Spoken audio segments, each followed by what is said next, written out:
So good evening, everybody.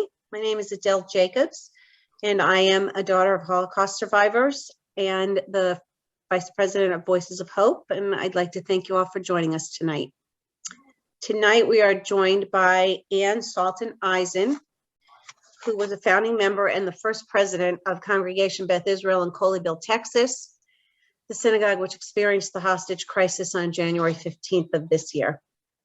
She's conducted extensive research into the Holocaust and spoken on the topic to schools and community groups. In addition to serving as a docent for the Dallas Holocaust and Human Rights Museum, she's conducted survivor interviews for the USC Shoah Foundation and is an ambassador to #EveryNameCounts of the Arlson Archives, the world's most comprehensive archive on the victims and survivors of Nazi persecution. She is a licensed social worker and previously practiced as a therapist specializing in mental health and trauma. Anna was an adult when she finally broke her parents' silence about their Holocaust experiences. Pillar of Salt, A Daughter's Life in the Shadow of the Holocaust, recounts her initially secret effort to uncover the truth about her father's past. This memoir completes the story told in the 23rd Psalm, a Holocaust memoir, which she wrote with her father, George Salton, about his experiences. A new expanded edition of that book will be published in the fall of 2022. So welcome, Anne, and we're thrilled to have you. Thank you very much.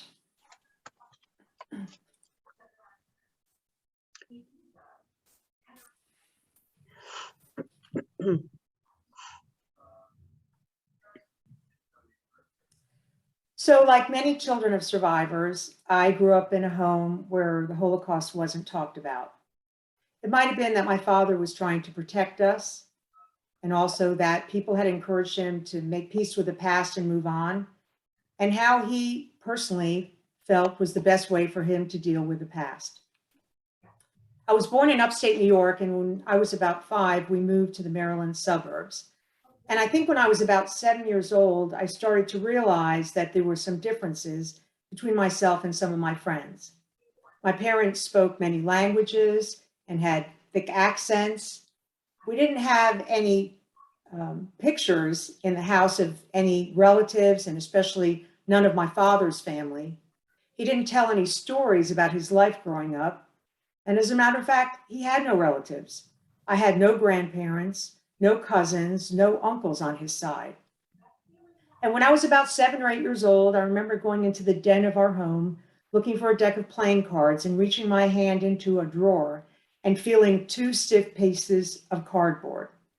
And I pulled them out, and there were these frightening and horrific watercolor paintings. In the first one, I could clearly see that buildings were on fire. There were some soldiers, bodies laying on the ground. But I had no way to comprehend or process this. This is not anything I'd ever seen in any school book or storybook, and I wondered, what is this doing in our house? On the bottom on one side, it had this word Neustadt and the number 46, and on the right, it was signed by L. Zaltzman, a name I had never heard. The second painting was equally as frightening. Here was a young man kneeling in front of some kind of pit in the ground where there were bloodied bodies, and a soldier was holding a gun to his head. This painting was also signed by this L. Zaltzman. But like other children, I had sensed that this was not something that I should bring up. Indeed, whenever I tried to ask my father about his family or his past, he quickly tried to change the subject and looked somewhat anguished. So I put the paintings back in the drawer and never spoke of them again until I was an adult. I kept the secret in our house. I started to hear some words about the war and camps and boxcars, and I secretly tried to go and learn about this Holocaust on my own. I remember going into school when I was in high school and looking at books and looking in the card catalog and even borrowing, let's say, without checking out, a book about a young woman who was a Holocaust survivor.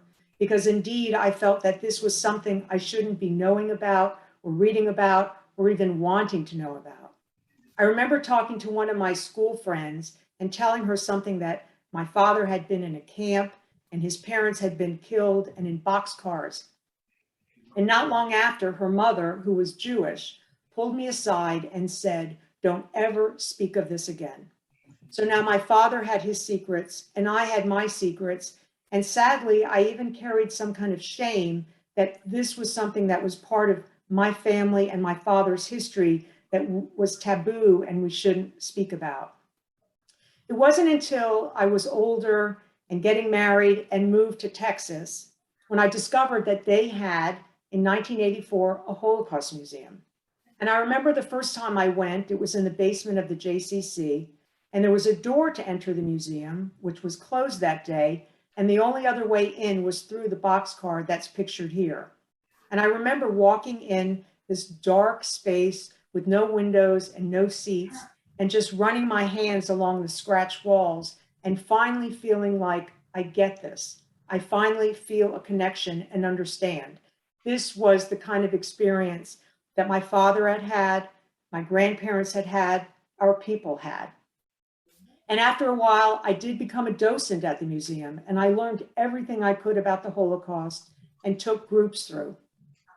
After this, I applied and got training and was accepted to be an interviewer for the Steven Spielberg Foundation. And doing one of the interviews was a big turning point in my life. I remember interviewing a very eloquent gentleman who followed the formula of, we talked about first 30% of the time before the war, 30% got more difficult during the war. And then the last part of the interview where he talked about what happened to his family, he just began sobbing. And it was at that moment I realized that I didn't want some stranger to interview my father and then to watch it on a tape. I wanted to be the one to sit there and hold him as he wept. And I wanted him to tell me what had happened to him and to our family. And so I confronted my father, and being the caring person he was that did everything he could to make us happy, in just a few weeks, my entire family was on a plane to Poland. My two older brothers, my father, and my mother. We flew into Warsaw, and of course, we saw all the major, places to see. The Warsaw Ghetto. We went to beautiful Krakow, where I went into empty synagogues and desolate cemeteries. We visited Auschwitz-Birkenau. We went to Majdanek and Lublin. And then we went, as my father would say, further into the den of the beast. We traveled east, as you can see in the map of Poland, to Rzeszów, where he had been in the ghetto, to his hometown and my mother's, and to Belzhic, where many, many, many hundreds of thousands of Jews from that area were all murdered in the extermination camp. We returned to his town, and you can see here up on the left, standing in front of the yellow building that was his elementary school. And I recall how he shared with us the story of how the Jewish children were sent home from school and forbidden to attend classes.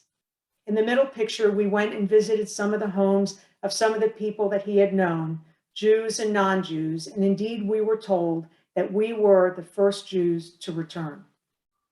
My father insisted no matter what, he wasn't going to go into his old house.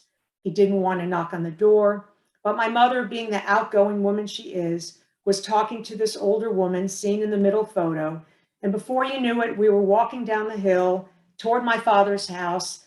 The door was open, and there we were, as you can see, entering. And my father kept saying, everything is the same. Everything is the same. This is how it was. And we walked up the worn stairs, and I stood in my grandmother's kitchen, looking at the light fixture that had been there for decades, and just thought, this is it. This is as close as I come to knowing her. I was able to fulfill a childhood dream, and I grabbed my brother and I said, let's go to the attic. I was just hoping that we would find something, a photograph, a prayer shawl, something that we could give to my father to somehow fill the abyss of grief that he seemed to carry with him. But the house was being renovated into a boarding house, and there was nothing in the attic but metal shelves with paint and other carpenter's tools. But I did learn who my father was. My father was Lucien Zaltzman, here pictured in 1928 as an infant. He was the artist who painted those paintings. In this photograph, he's with his older brother, Monik, who was 6 years older, and my grandparents. My grandfather, Herman, who was an attorney in the court, and my grandmother, Anna, whom I am named after. When we came back to America, my father started sharing his story and later using his art once again to tell what he had experienced and witnessed and what he remembered. Here is his town of Tichin, and you can see religious Jews walking on the street, children playing, and before the war, he did have some good and wonderful, happy memories. But in September of 1939, the Germans came and occupied Tichin. They quickly instituted many of the restrictions from the Nuremberg laws. My grandfather couldn't work in the court. There were curfews. There were shortages of food. They had to turn in any weapons and valuables. And indeed, the Nazis would sometimes come into town to just brutalize people and make the women, as you see here, or even other men, get down and scrub the streets. They entered the synagogue, and my father shares here his remembrance of how they took the Torah scrolls and set them on fire. And then in the beginning, in the summer of 1942, the Jews of Tichin, like Jews in many other small towns, were ordered to gather what belongings they could carry and were forced to march to the nearby town of Rzeszów, where they had established a ghetto, where some 23,000 Jews were crowded into a very small space, where there was great hunger, cruelty, deprivation, fear, sickness, and death. Not long after they were in the ghetto, about 465 to 500 young men were separated from everyone else in the ghetto to be taken to be part of a labor force through Daimler-Benz. Daimler-Benz had taken over a factory there to make aircraft munitions, and they had a shortage of workers. Everyone else, including all of my father's friends, his parents, and other families, were sent in boxcars to supposed abandoned farms where there would be housing of plenty of food. But we learned later that indeed they only traveled a few hours and a few kilometers, and that very day were stripped and gassed and murdered in the extermination camp in Belzec. My father then became one of a group of 465 Daimler-Benz Jews. He worked there in a factory, and barracks were built there, and that became the first camp that he was in. But at one point, the SS, and this is all his artwork, took over the factory and said, no more Jews. So the 465 Jewish slave laborers were sent out of the Rzeszów camp that was located in Poland. From there, they were sent to Płaszów in Poland. This was the camp of Schindler's List. Built on two Jewish cemeteries, my father had to use his bare hands, along with fellow prisoners, to unearth the graves of Jews that were buried there. From Płaszów, he went to Wieliczka, where he labored in the salt mines, as you can see pictured here. From Wieliczka, they were sent to another camp in Germany called Flossenburg. This was a camp where my father was forced with the others in his group to strip and be naked and in quarantine for a period of 2 weeks. And he was separated from the small packet of photographs and letters that he had kept with him. And here he labored in the stone quarries. From Flossenburg, they were sent to France. The Nazis had taken over with Daimler-Benz an abandoned tunnel that was built in the 1930s, and inside they had put the aircraft machinery equipment. Here you can see on the wall where one of the prisoners had painted, here worked 462 Jews from Poland, because during their short time there, 3 of the prisoners had died. As the Allies approached, they were sent again on boxcars from Orbis back into Germany. They went to Sachsenhausen. This was a terrible camp in Germany that had many subcamps. And my father shares the story here, how they had this horrible punishment and torture ritual where they would take prisoners and chain them in shackles and force them to march all day long with a T on their head that stood for Tod, which means death in Germany. And at the end of every day, one of the prisoners would be selected to be hung. So all day, these prisoners marched and marched, not knowing which of them that day would face their death. From Sachsenhausen, he went to Wattenstadt, another camp. In all the camps, the conditions were the same. brutality, hunger, selections, roll calls, beatings. And in this camp, the prisoners were going to be divided. Some would go to one camp called Bremen, and others would go to Braunschweig. My father was supposed to go to Bremen, but another prisoner who wanted to go to Bremen begged him to please change places. So they traded uniforms, and from this point, my father was sent with many other prisoners, some who were his friends, to a camp in Braunschweig. From Braunschweig, he went to Ravensbrück. Ravensbrück was traditionally a woman's camp, but they had a small sub-camp for the male prisoners. This is one of the only times in the history of the Holocaust that it's documented that some of the prisoners received Red Cross rations. The war was nearly over, and a Swedish delegation had come trying to get some of the prisoners released. They were not released, but on one day when they were departing that camp, for some reason, a guard let them go and grabbed some of the Red Cross rations. My father opened a box because it was too heavy to lift. He couldn't even carry the canned food, but he managed to get some powdered milk, some cheese, some chocolate, and some cigarettes, and those helped him stay alive. From Ravensbrück, he was sent to the last camp, to Veblen. Veblen was a subcamp of Neuengamme in Germany. It had only been opened in 10 weeks and wasn't even finished.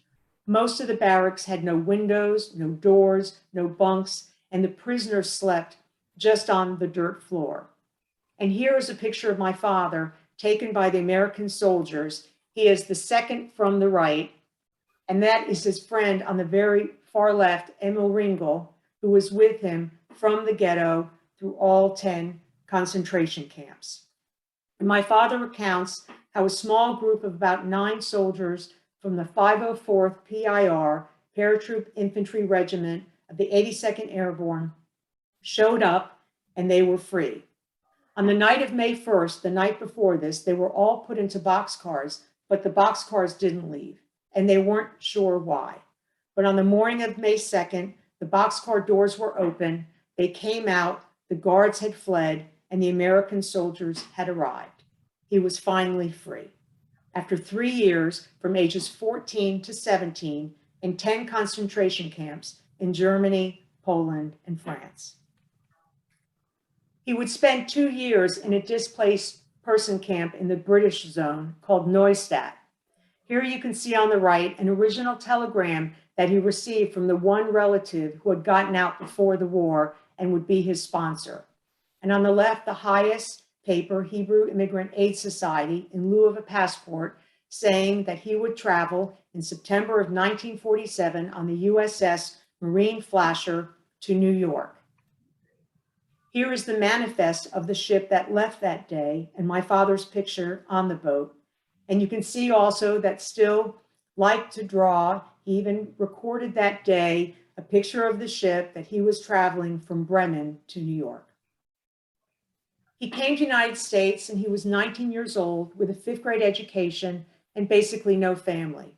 As a permanent resident, he was drafted and served in the US Army. He met and married my mother, another Holocaust survivor, and had the 3 children while he went from 5th grade to college and earned a bachelor's in physics and a master's in engineering and had a career in the Pentagon. But after we started talking, he really felt that it was his duty to tell his story, to share his testimony, and to hope that the tale of the Holocaust would somehow be a cautionary tale to prevent such terrible things from happening again. His book is going to be re-released by Mandel Villar Press in September, and you can see here the new edition. And we were very heartfelt choice to pick this self-portrait to put on the cover. How do I know that it's his self-portrait? Because on the uniform, he has put his Flossenburg prisoner number. And indeed, in much of his artwork, he has included his various prisoner numbers. We had all kinds of interesting and amazing coincidences after his book came out. Surely, we began to realize that his story was also the story of other people. Lieutenant Colonel James McGillis, who was called Maggie, was the most highly decorated veteran of the 82nd Airborne and lived 10 minutes away from me in Colleyville, Texas. I read about him in the paper and had my father meet him, for he was one of the 8 or 9 American soldiers who liberated my father. They traveled to Germany together to the site of the Veblen camp to lay a wreath at a commemoration, and indeed they became friends, and with my mother and Maggie's wife, they even traveled through Europe. At University of Wisconsin's Press, where my father's memoir was first published in 2002, we were going to include that liberation photo, and the copyright and permissions editor needed to see the book that my father had found at the Pentagon War Library to make sure that we could use it.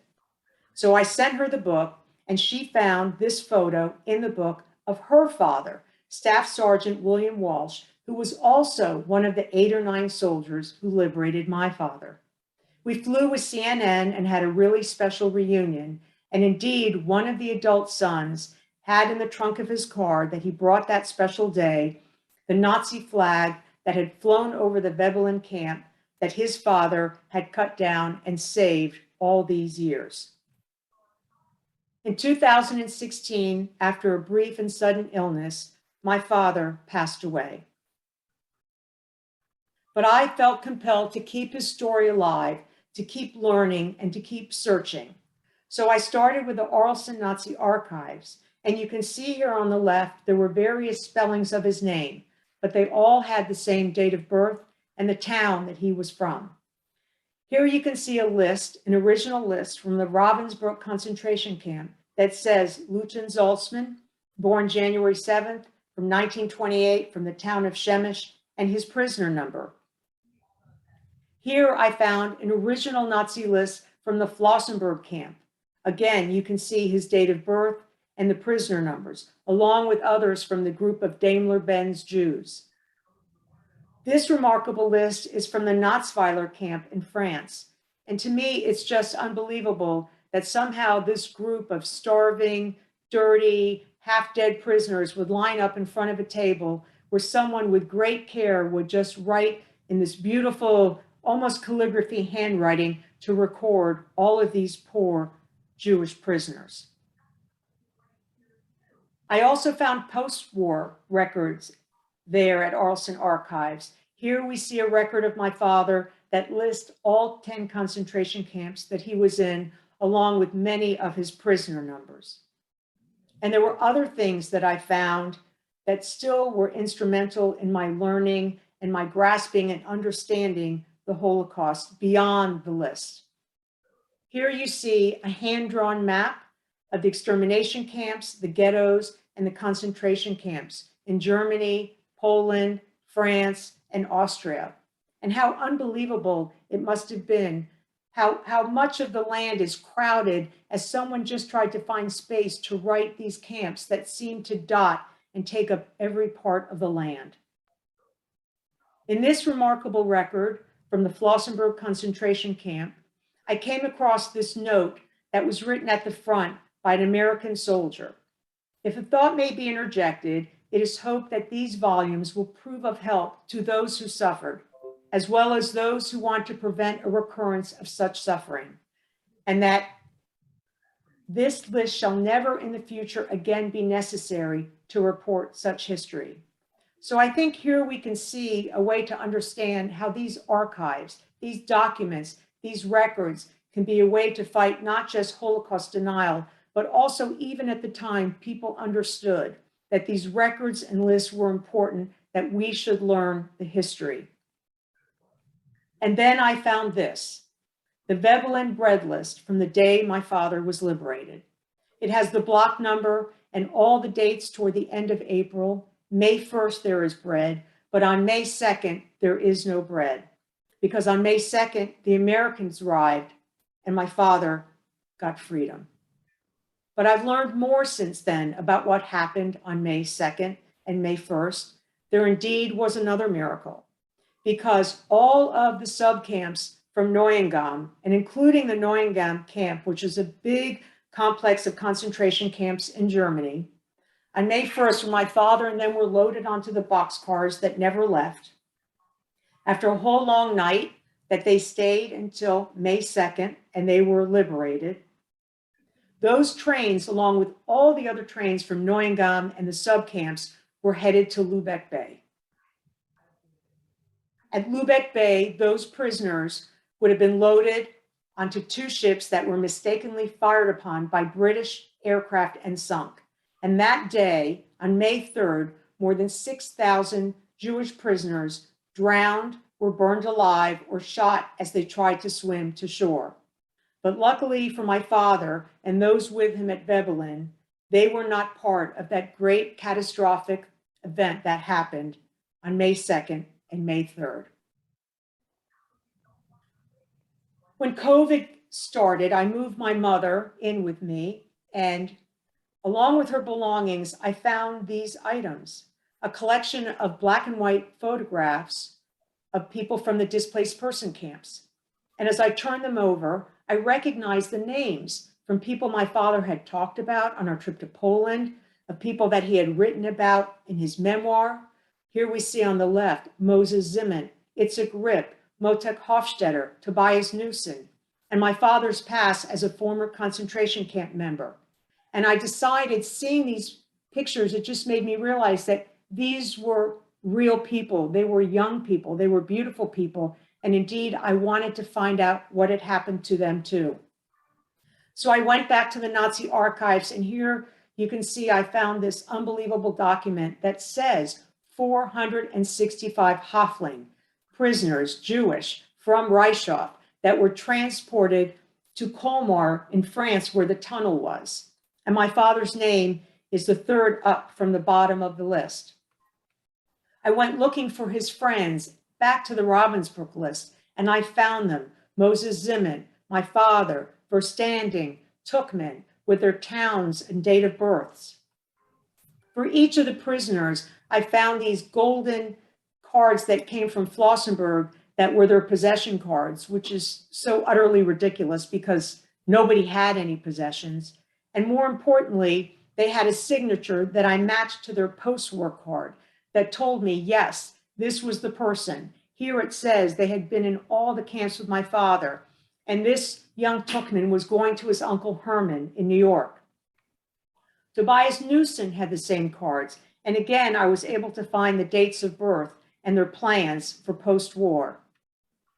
There was Itzhak Rip, a young man born in my father's town of Shemesh, the same age, 14, and all of them with my father from the ghetto through tent camps and liberated together. But I kept searching, and sadly for Itzhak Rip, I also discovered his death records. That on July 23rd, 1947, at 12:10 in the morning, during transport in an ambulance, he died of unknown reasons, alone, never to leave the DP camp, never to have a family, and except for us, not to be remembered.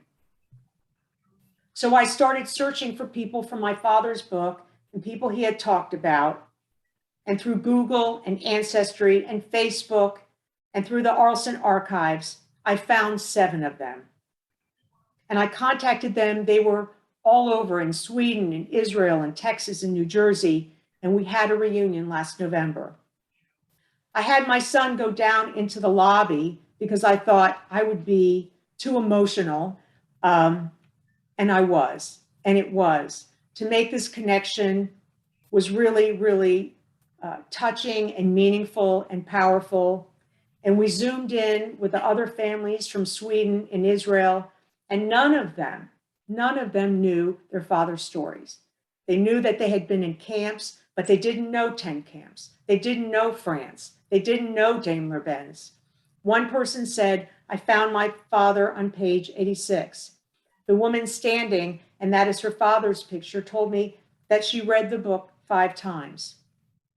So that day we connected and we fulfilled a dream that my father had spoken of, that when he was in the camps, him and the other prisoners had made a promise that one day in a place and time unknown, that people would gather without fear in their hearts, good people, and tell the story of what happened to them and remember and care. And that is what we did that day. And that is what we do today together. And a word about my mother, who is also written about in the book. This is a picture of her that was taken a few months ago. She lives with me now, and this is on the eve of her 100th birthday. That night, we were heading to the first Shabbat service 1 week after my rabbi and friends were held hostage in the synagogue I founded, Congregation Beth Israel in Colleyville. She said nothing would keep her away. And that night, the rabbi stood with my mother and said, "Ruth, tonight is truly a night of survivors." My mother's family had fled from Tomashov Lubelsky into the Soviet Union. And after the war, she returned to Chechen, where she was asked to join, and she joined the Bricha as an operative. You can see her on the top left, taken with some of the others. And we have many photographs of her. These are from the US Holocaust Museum. And she had the job to go and help the survivors cross from Poland, Czechoslovakia, from Italy into Germany and get on illegal ships to go to Israel. She also had the mission to find the Jewish children who had been hidden or left in convents. For 85% of Jewish children were murdered during the Holocaust. And here you see on the bottom, she is there on the bottom left wearing a cape, standing with all of these Jewish children who were Holocaust survivors right at the outskirt of the forest. And so with my son, I wrote this book so that we could recount what it was like to grow up and to also share through our trip to Poland what had happened to my father. One of my favorite photos is this one on the top right during a second trip to Poland, where my son, Aaron, and my father are walking step by step. And it just touches me because I know that they are having the conversation that unfortunately my father at the time couldn't have with me. But my son has taken on the legacy in writing the book and also working on a documentary film that is coming out this fall that is based on both memoirs, has footage from Poland, a lot of archival documents. And here I'll just give you a brief glimpse. Early in the last century, a government of a large and civilized country in Central Europe has decided that the segment of its population was less than human. I remember just rummaging through one of the end tables looking for some playing cards, and I came across 2 old watercolor paintings of horrific scenes that I could not have even imagined. And they were signed by someone named L. Zaltzman. And consequently, they could be denied access to education, they could be denied opportunity to work, they could be arrested, they could be beaten. He wanted a family that replaced the family he lost. And he wanted that feeling of security. I just really felt the need. I felt compelled to try and find out who my father really was. You know, who was this Lucien Zaltzman?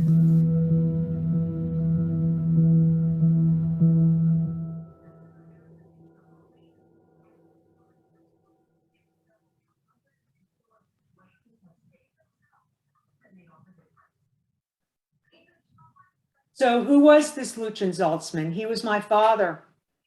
And I think it's uncanny when I look at his photograph taken when he was liberated in 17 and just probably within a few months painted this painting, how similar he looks, the expression, the hair.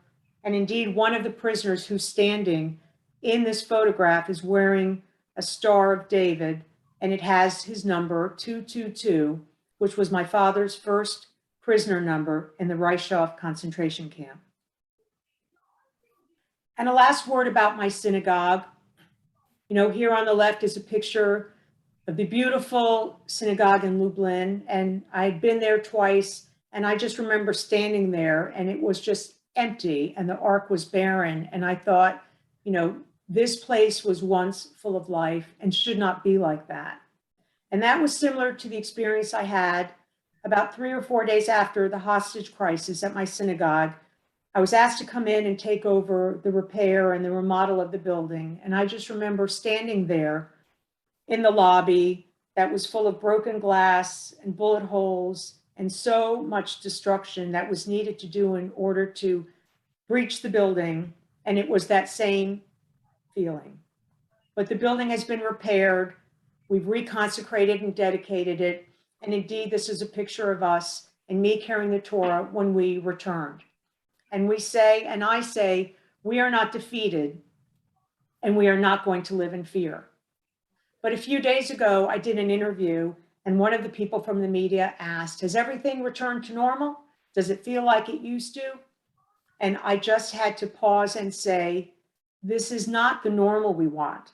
Outside of what happened in our synagogue, there is a rise in anti-Semitism. This is happening in other synagogues, in other faiths, in other organizations. And so just because we were very lucky and the hostages survived, we have to understand that the Holocaust, Holocaust education, Holocaust denial, anti-Semitism are all intertwined. And it's important for us to preserve and teach this to make this a better world for us all. Thank you very much.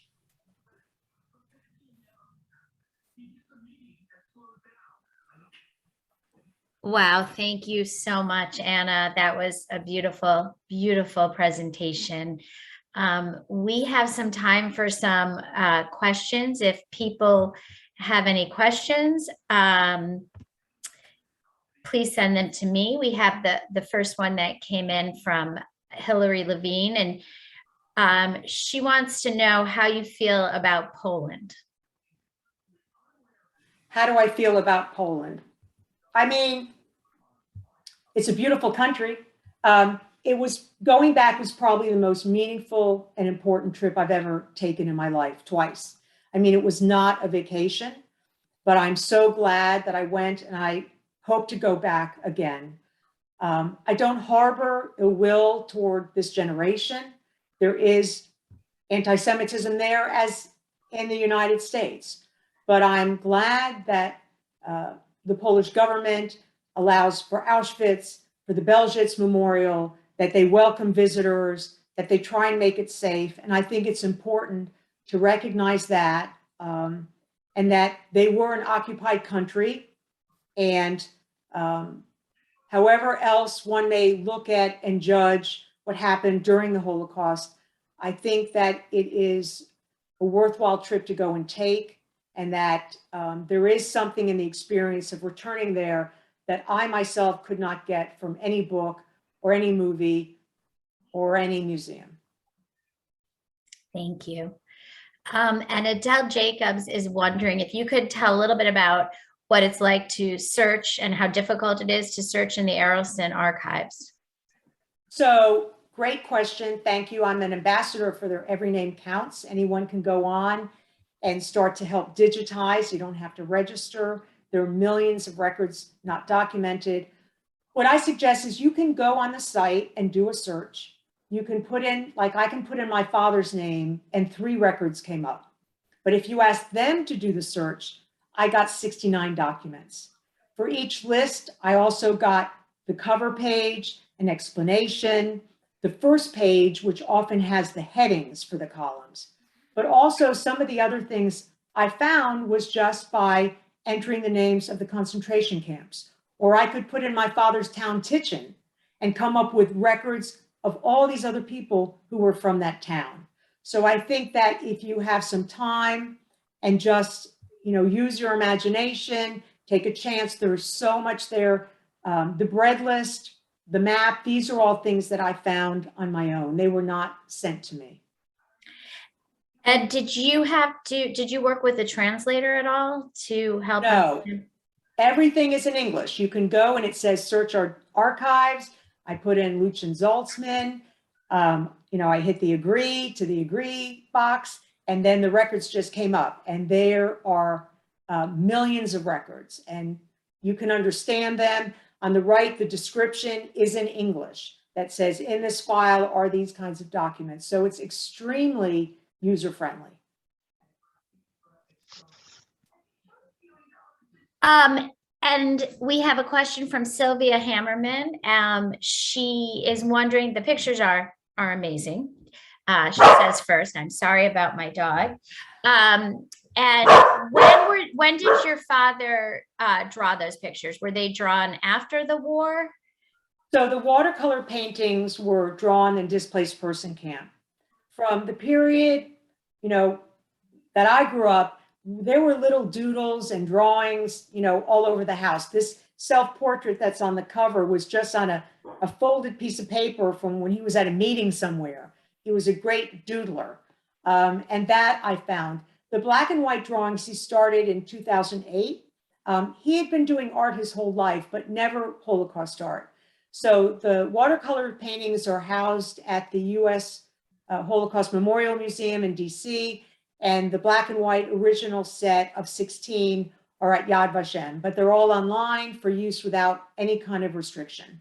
So anyone can use them, download them, share them. That was something that he felt strongly about. Wow. And as a follow-up, she asks, did he ever talk about how he remembered everything so vividly? So, I can tell you, yes, he had a great memory, but I can also tell you that I'm a licensed therapist, and I know that sometimes traumatic memories are ingrained. And so I think that he was able to recall a lot. And I really think that what he shared with us, over 3 years was just a very minuscule amount. But yes, he had a great memory, and I think some things are just were burned into his memory. There are a lot of questions, follow-up questions about the Arlson archives. So what I'm going to say is we will put something in the, Kathy, if you could put the name of it, it's Arlson Archives, in the chat. And then when we send out a note after the following the program tomorrow, we will also include the link in there. So we will get that to everybody. Yeah, and if you go to my website, which I think they're going to put in, there is a section, the historical documents, and it has all kinds of documents from the Arlson archives. They also did a living history online exhibit about my story. But if you go there, it's just very user friendly, and you can write to them. And I think it will be a very wonderful experience to go and look for your family. Are there any other places that you would suggest people research? I had a lot of luck, believe it or not, with Ancestry.com. So Ancestry.com does partner with Arlson. So when I went to Ancestry and looked up all of my father's friends, on Ancestry, they all said Flossenburg prisoner list. They all had the same dates, but the images were not there. I had to go to Arlson. But it is surprising, also Jewish Gen, Yad Vashem. Another great place to go and look is through the USC Shoah Foundation, because there I was able to put in my father's town and look and come up with about 10 different videos of people who had survived from his town. Now, they're everywhere: Portugal, Italy, Israel. Some of them are not, in English, but for each one, they have a biographical. They list the people named in English. So, there's just a lot of different ways that you can go and search for this. Okay. So yeah, lots and lots of questions about the Arlson archives, and we will definitely provide more information in our follow-up email to everybody. I'm wondering if you could talk a little bit about what it's like, and it has been like, working with your son on this project, and if you see a difference in the way your family history impacts your son as the grandchild versus you as the child of survivors. Great question. Well, when I wrote the manuscript, my father soon after was sick, and I decided that I was not going to publish it. And I got rid of all the copies, all the digitals, all the emails, and there was one paper copy left in a notebook that I didn't know about. And so he found this and read it and said, we have to publish this. He is a graduate of University of Virginia, English major. And so we went through it. And because he had been to Poland, he would prod me and say, Mom, you need to talk about this emotional day or that. And so it was really something we did together, much like I had worked with my father. And I see him, especially in the film. The filmmaker is also a 3G. His great aunt was the founder of the Orlando Holocaust Museum. And this whole third generation, we have 2D and 3D animators, illustrators, and original music score. And I think that peer to peer, they have new ways. I remember when Mouse came out, the graphic novel, and it was really groundbreaking back then. And so we're hoping that the film will also do that and reach this next generation. But it's impacted us in many ways. We're close as a family, but even the experiences and how, I was inspired to begin the synagogue and start it because I went to Poland where there were tons of synagogues and no Jews. And I lived in an area with Jews and no synagogue. Even Deborah Lipstadt recently invited me as her guest to her Senate confirmation hearing because I think the combination of the hostage crisis, and she knew my parents, and just the whole experience that I've had this my whole life. I mean, in 1977, when the Hanafi movement held the B'nai B'rith headquarters hostage in Washington, D.C., I was out there with a never again sign. I made the national news. And now I look back and I think, how many people really knew what never again meant back in 1977? So I think it's meaningful to me, and has become and feels like my life's work. But when I'm surrounded by 2G and 3G and Holocaust scholars and educators, and indeed my publisher, Robert Mandel, and his wife, Dina, who's a great scholar and educator, we inspire each other, and it reemphasizes that this is important and this is meaningful and good to do. And I see my son taking this on, and I'm very proud and excited that he's doing this. Yeah, that's beautiful. And I would like to let you know, in case you can't see everybody, that Robert and Dina Mandel are here tonight on this call, and they actually had a question for you. They're wondering if there are any questions which you were unable to find answers to. You mean in the archival search, or just in general? I'm thinking just in general while you were doing the research for your book. Yeah, I mean, I'm still looking. I've asked and written to scholars who wrote about Daimler-Benz, because in their books, the Jews of Daimler-Benz kind of disappear after the Reichshof camp. No one seems to know that they went to France. I've been in touch with scholars in France who actually found the list of 465. So there's still a lot to know. I've talked with other historians about why were they put on ships in Lubeck Bay? Why were they not just, killed in the camps? And the answer was that even then, that the war was ending, that the Germans thought, well, maybe we'll still have Austria. We'll still need these laborers to make weapons or aircraft parts, that they really had not yet at that point accepted defeat.